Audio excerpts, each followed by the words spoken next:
de esta breve sesión que tenemos de repaso es para abordar algunos de los principales aspectos o características del expresionismo abstracto y considerar la importancia de que ésta se dio en, pues, en bueno, vamos a ver que hay múltiples zonas donde surge el expresionismo abstracto, pero sí es importante señalar la importancia de la ciudad de Nueva York y cómo la ciudad de Nueva York se convierte en un nuevo centro importante de las artes que antes no lo había sido, debido precisamente a la inmigración de muchos artistas europeos que habían ido a Estados Unidos pues huyendo de la Segunda Guerra Mundial. ¿Verdad? Y entonces la llegada de muchos de estos artistas que estaban en exilio había sido tremendamente importante para los jóvenes artistas de la ciudad de Nueva York que van a desarrollar casi se podría decir por primera vez un movimiento consolidado y una escuela propia en torno a las vanguardias de este momento, las vanguardias internacionales que habían siempre estado ubicados en Europa y que ahora pasan a Estados Unidos. También mencionar algo que vieron en la lección, que es la importancia del surrealismo para el inicio del expresionismo abstracto. En la obra de Pearl Pine, por ejemplo, que nos enseñaron, ahí se ve mucho ese automatismo por lo cual abogaban los surrealistas, ese desligarse a la preocupación por una voz crítica interna y un permitir que la mano, o sea cual sea el material, la técnica que se esté utilizando, fluya de tal manera que suceda automáticamente, ¿verdad? Entonces, y que dentro de eso también, pues va a haber un componente de la, eh, de la eh, del azar, ¿verdad? O eso incontrolable que podemos ver en esta obra, por ejemplo, de Arshile Gorky, One Year the Milkweed, que es un título tan extraño que ni siquiera lo puedo traducir, pero en donde vemos que la forma en que chorrea la pintura para abajo se convierte en parte esencial de la obra misma, ¿verdad? Y entonces esas búsquedas de soltarnos de siempre una mente muy consciente de lo que está produciendo para entrar en un estado de flow, se podría decir, o sea, de movimiento fluido, eh, que va a venir a también representar el espíritu que se consideraba y que los líderes políticos de Estados Unidos, o sea, adoptan este movimiento artístico precisamente para hablar sobre la libertad de los Estados Unidos dentro del contexto de la Guerra Fría, ¿verdad? Entonces, ante un rival que es el mundo comunista, que restringe enormemente a sus artistas y que los restringe, que les dice cómo tienen que pintar, un realismo socialista, ¿verdad? En Estados Unidos lo que se está dando es más bien una libertad tremenda, o sea, no es que el gobierno se los está dando, pero es el reflejo de lo que siente y lo que puede ser las personas en este contexto, ¿verdad? En el contexto norteamericano de democracia, de libertad. Entonces, esa es una manera en que se ha leído esto sociopolíticamente, el auge de esta obra y el por qué tuvo también eh, tanto éxito, podríamos decir. Que en su momento muchas de estas obras fueron compradas por los museos grandes, por los grandes importantes coleccionistas y van a tener muchísimo apoyo en su momento precisamente por eso, ¿verdad? Porque fue visto como, bueno, uno, el primer movimiento norteamericano y dos, este reflejo de la libertad. Y que, bueno, esa libertad sabemos que muchos de estos artistas, por más que no sé si les dio chance de ver el videíto sobre los fractales, a mí me parece fascinante que hayan podido analizar la obra de Jackson Pollock con respecto a los fractales y los movimientos, porque mucha gente ve esta obra y lo que dice es que yo no veo nada, lo que veo es un caos, lo que veo son huevos revueltos, o sea, yo no veo nada, no entiendo lo que me está tratando de decir y pues no se trata de que haya un mensaje detrás de estas obras. Más bien nos hemos desligado por completo del interés o la necesidad de emitir un mensaje. Y como yo mencioné anteriormente, la manera en que mejor se puede entender tal vez estas obras es como un registro de la acción, ¿verdad? Se llamaba este tipo de pintura muy gestual action painting en su momento, pintura de acción, precisamente porque es la acción que importa, el hecho de que el artista se pudo entregar por completo a su proceso creativo sin preocuparse, de tal manera que está enteramente concentrado para crear esta obra que, como mencionaba, además tiene fractales, ¿verdad? Eso implica si no voy a gastar tiempo tratar de explicarlo porque tienen un videíto en mediación virtual que aborda este tema de los fractales y qué significa eso, pero sí lo que nos señala es un alto nivel de concentración en torno al acto creativo, ¿verdad? Entonces, cuando la gente dice que cualquiera pudiera hacer, mi hijo puede hacer eso, pues probablemente no lo pudo haber hecho de tal manera, ¿verdad? Porque el dominio sobre la técnica utilizada por el artista, que en estos casos son estos chorretes, vieron fotos del artista en acción, ¿verdad? Ese tipo de acciones es la acción que más importa para muchos, ¿verdad? El registro de esa acción. Y por otro lado, está, y ahora si quieren, yo además lo voy a hacer, los invito.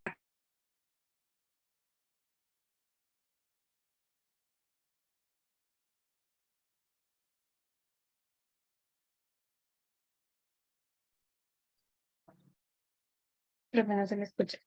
Creo que-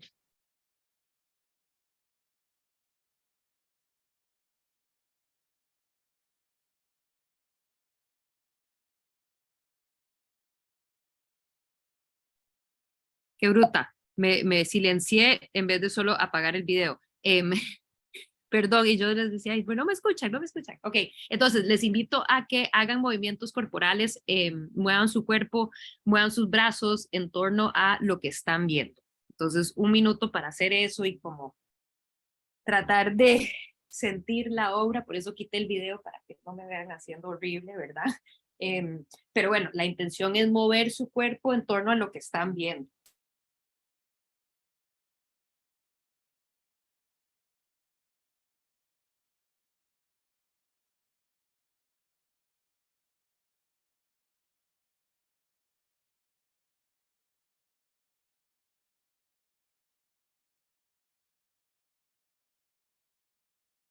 Se sintió rico, no sé ustedes si sintieron rico también, pero la intención es que se dieran cuenta a través de el enfoque como también creo que esto era algo que mencionó una de las compañeras anteriormente durante sus mini presentaciones ahora, de cómo el ojo puede continuar moviendo y como que siguiendo el flujo o la línea o el movimiento del artista, aunque a veces también se pierde. Y también pues grandes movimientos, ¿verdad? Eso creo que es también importante. Ya no es, o sea, nos hemos alejado tantísimo de de ese manejo minucioso del pincel y la pintura de la academia, que la academia nos pedía que todo además tuviera una superficie plana y que no se viera la textura y que no viéramos necesariamente la mano del artista, ¿verdad? Dentro de la academia, eso es lo que se buscaba, pues esto obviamente le toma la oposición, o sea, es completamente opuesto y más bien es esa presencia del artista que nos interesa, ¿verdad? Y que nos emociona con este tipo de obra. Ahí pues está el enlace. Yo siempre subo las presentaciones en PDF. Si no ven alguna me avisan, pero lo que voy a hacer es que se los voy a subir con los enlaces, ¿verdad? Entonces para que puedan accederlos por esa manera también, vía además de mediación.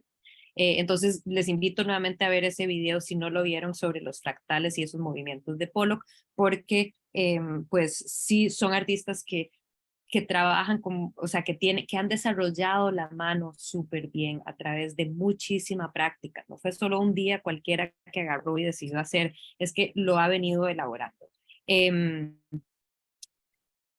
Otra figura de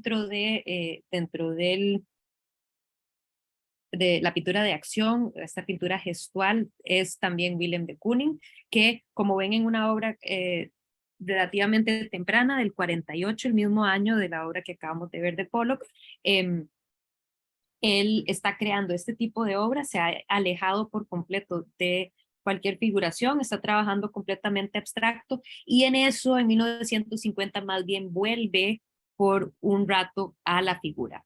Willem de Kooning tiene toda una tradición, una formación académica de pintura, como les había mencionado en la lección, que también permea su práctica artística, pero aquí definitivamente sentimos el gesto, pero en el gesto de Willem de Kooning lo que sentimos también son es el ir y volver, el borrar, el rayar, el tachar, eh, raspar la pintura que ha pintado. Esta obra la trabajó por 2 años hasta que por fin pues decide dejar de trabajarlo, supuestamente que los amigos le dijeron ya, deja, porque era un continuo proceso de pintar, quitar, añadir, agregar. Y pues cada uno de estos artistas, algo que es importante dentro del expresionismo abstracto, especialmente con estos grandes hombres artistas que hoy en día estamos tratando de nivelar y por ende el ejercicio inicial, pero nivelar nuestro reconocimiento de artistas de este periodo, pero los que se robaban las cámaras, ¿verdad? Se puede decir, eran estas figuras de hombres muy machos también, muchos de ellos, que tomaban mucho, además, o sea, muchísimo alcohol se mezclaba en este asunto, y eran estos grandes egos que también pintaban grande y que eran como muy grandes en términos de su presencia, además, y que buscaban cada uno tener su propio estilo. Y por eso estos grandes nombres de este periodo son muy distintivos en sí. Entonces, abordamos lo que es la abstracción gestual o este action painting, pintura de acción. Entre otros, tenemos figuras que están como más o menos entre los muy gestuales, los de este registro de la acción y lo que veremos más adelante que es el color field o los planos de color. Y tenemos algunas figuras que están como en medio de esas y que hay que tener presente que hay algunos que van a estar muy influenciados por lo que se está dando en el momento, y que van a y muchos de esos artistas se supone que sentimos la angustia de este momento, ese cuestionamiento existencialista después de la Segunda Guerra Mundial a través de sus creaciones artísticas. Tal vez por lo mismo, o sea, el agite mismo de las obras, pues aborda o habla de esa situación como un poco, pues, de mucha ansiedad, tal vez se podría decir. Robert Motherwell además pintaba estos grandes cuadros que hay que tener presente, eh, tiene de fondo, perdón, el contexto español de lo que estaba pasando en ese momento en la guerra civil en España, de que muchos de los artistas del mundo se alinearon con los republicanos, ¿verdad? Esta búsqueda de mantener una república versus pues una línea mucho más conservadora y fascista que era Franco, el dictador, que toma poder. Y entonces aquí podemos ver que hay una preocupación por, eh, por las situaciones del mundo y hay un interés en también aprender de algunos ejemplares que están alrededor, pero de pues una década anterior, una o dos décadas anterior, que es una obra masiva como Guernica, que era una obra además que buscaba reflejar los dolores de la guerra. ¿verdad? Entonces, ¿cómo podemos integrar esas emociones a una obra, en este caso completamente abstracta? Aquí pueden ver una galería para que se den una idea de las grandes dimensiones de estas obras. Les tengo encontré un videito que me gustó mucho de Robert Motherwell que les voy a compartir más adelante para que lo puedan ver en su propio momento cuando puedan. Pero sí aborda cómo la inspiración, lo que vimos en la obra de Joan Mitchell, por ejemplo, de las compañeras, esa inspiración en la naturaleza, lo podemos ver en acciones políticas, o sea, o realidades políticas, cómo eso va a influenciar también a algunos artistas, pero que a fin de cuentas van a estar pintando de esta manera de expresionista abstracto, ¿verdad? Y luego van a ver los artistas que están principalmente inspirados en el color. Entonces vemos un Mark Rothko, este es un Mark Rothko temprano, mismo año, 1948. Muchos están buscando su propio estilo en ese momento y por ende hay como muchas similitudes entre lo que se crea para luego ir generando una voz propia.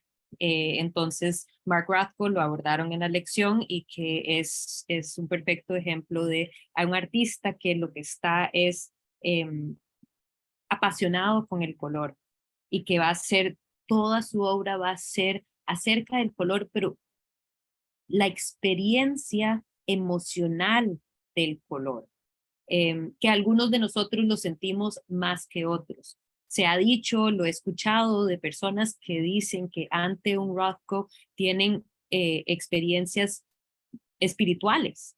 Y bueno, es muy difícil poder expresar lo especial que es este juego que él hace o esta manipulación del color que aquí, a ver, en una proyección, en una computadora no da la sensación bien de la sutileza con el que él domina y maneja el color.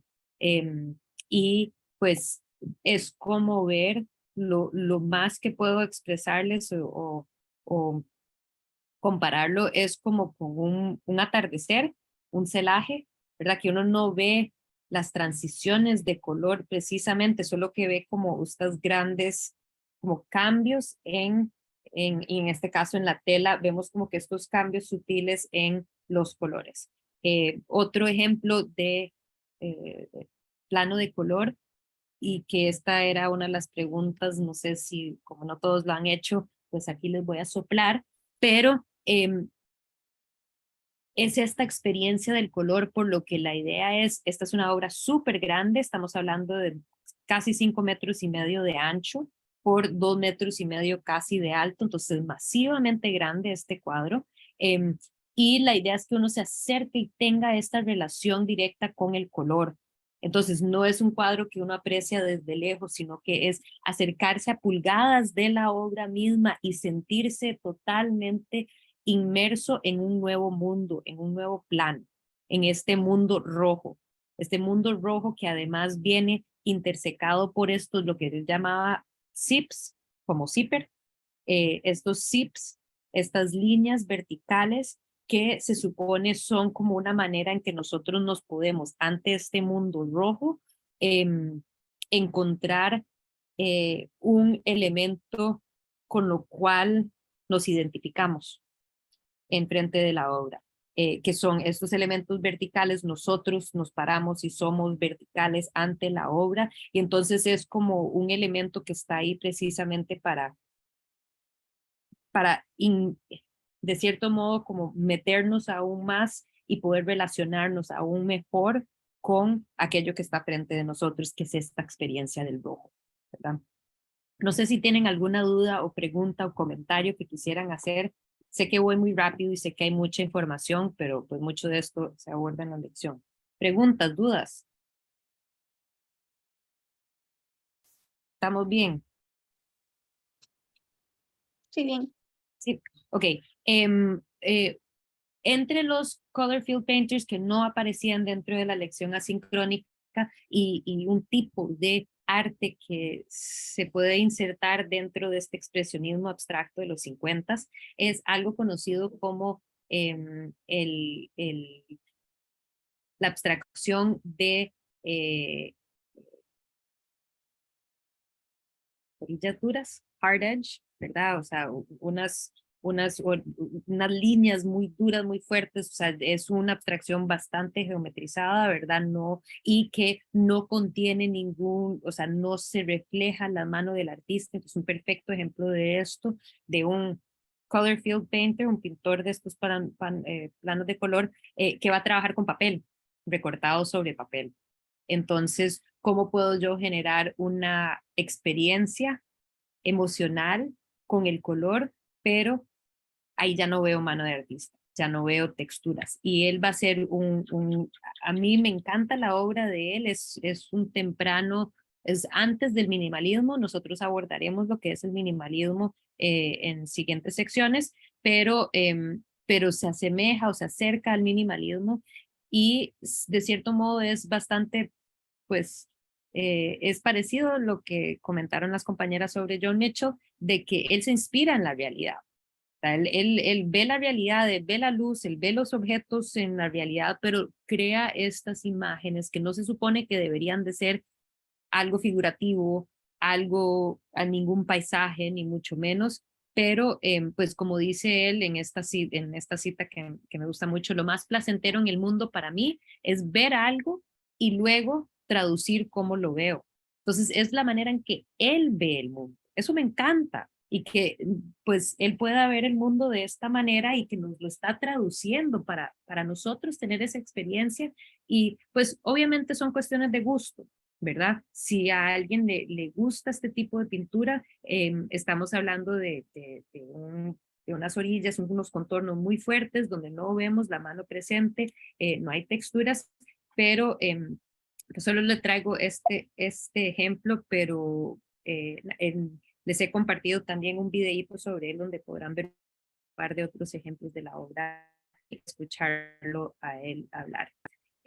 Nos pasamos hacia Europa y en Europa es más conocido como el arte informal, ¿verdad? Entonces en Europa se está dando algo muy parecido de lo que se está dando en Estados Unidos, este expresionismo abstracto. Todos son ejemplos de expresionismo abstracto, pero allá se catalogaba, bueno, de diferentes maneras, como lo mencioné en la lección, pero en general es el arte informal. Y que tiene, y traigo esta obra nuevamente para que la vean y la consideren, porque se,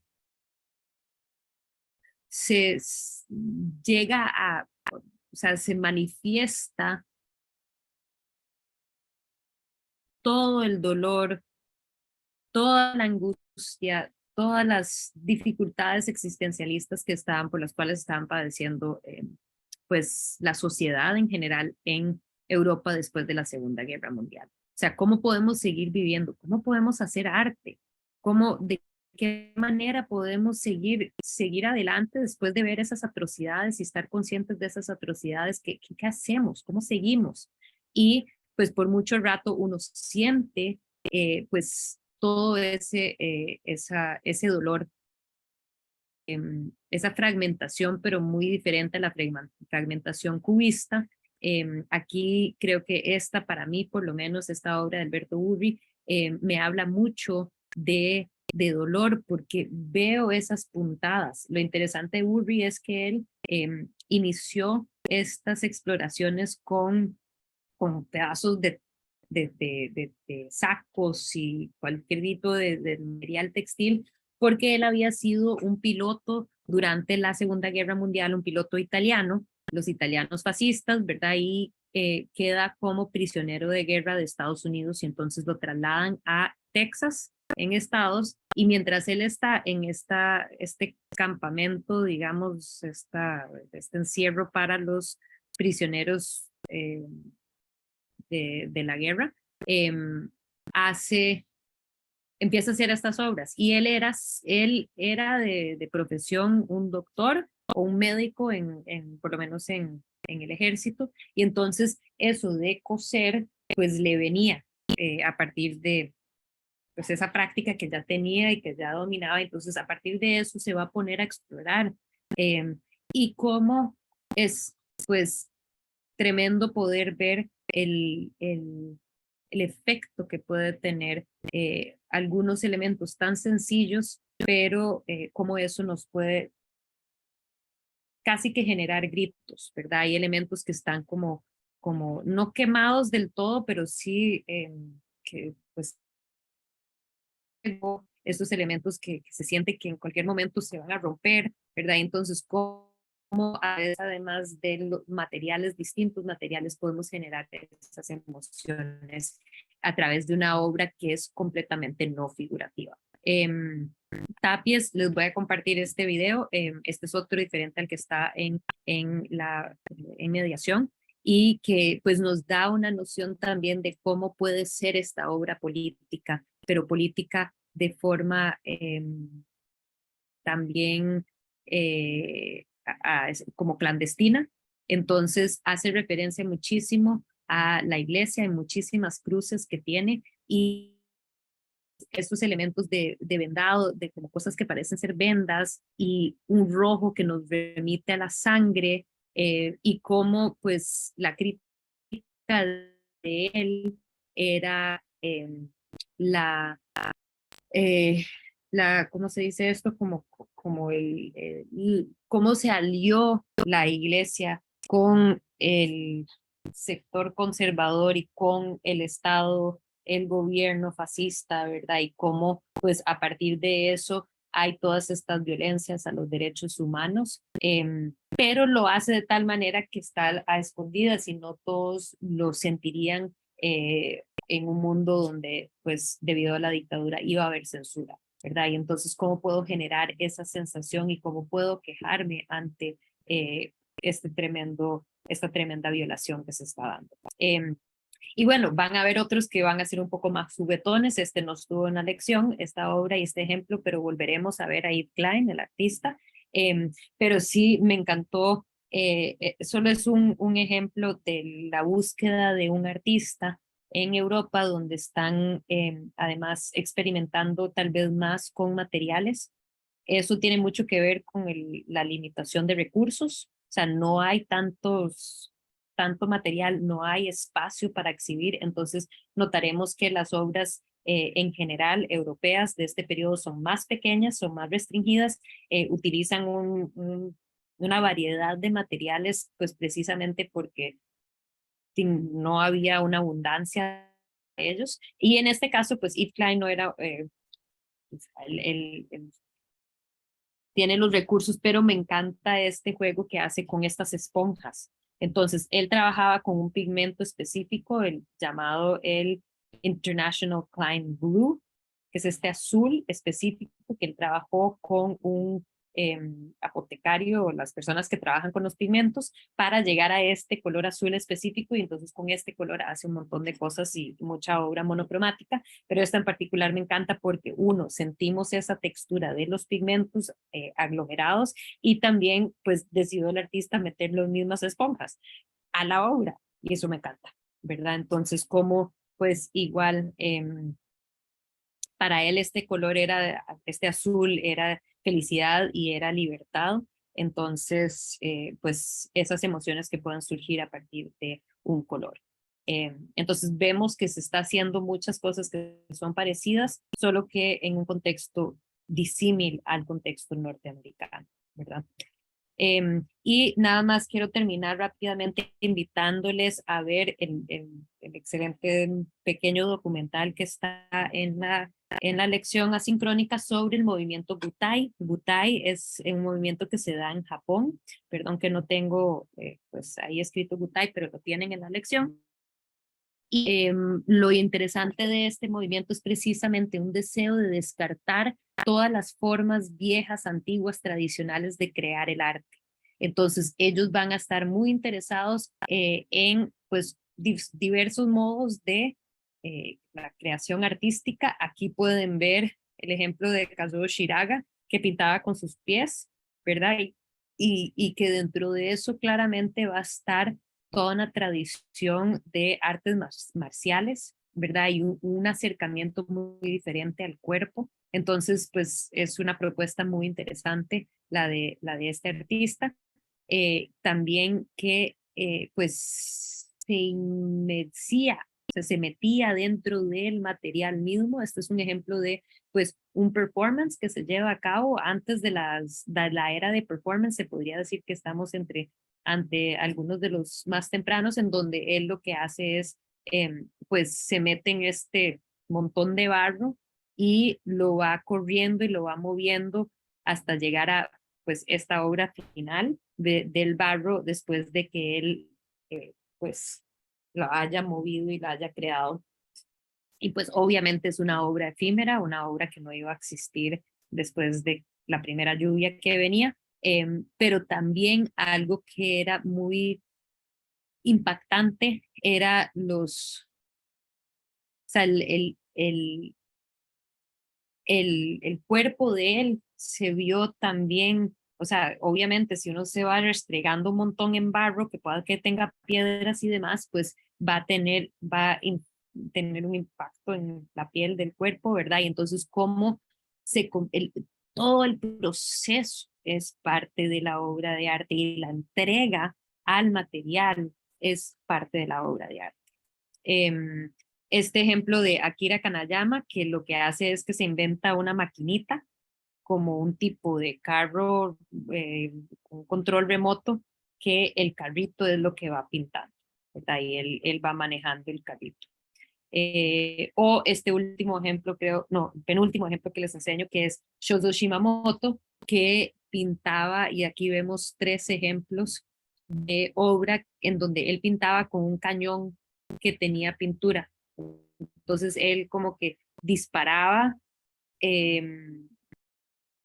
como bolsitas de pintura, y estos estallaban sobre una superficie y así pues quedaba la obra.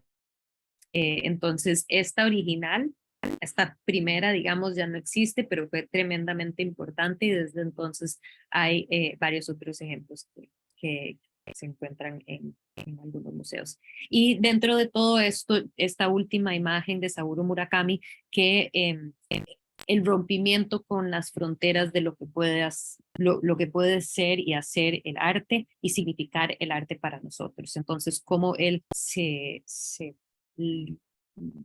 brinca a través de estos muros que él ha creado de un papel, y entonces va rompiendo este papel y él surge al otro lado, y cómo todo esto es parte de un quebrar con la tradición. Entonces, el espíritu de esa libertad presente en el expresionismo abstracto, pero utilizado de diferentes maneras en estos diferentes contextos. Voy a dejarlo ahí, ya sé que me he pasado la hora, entonces agradecer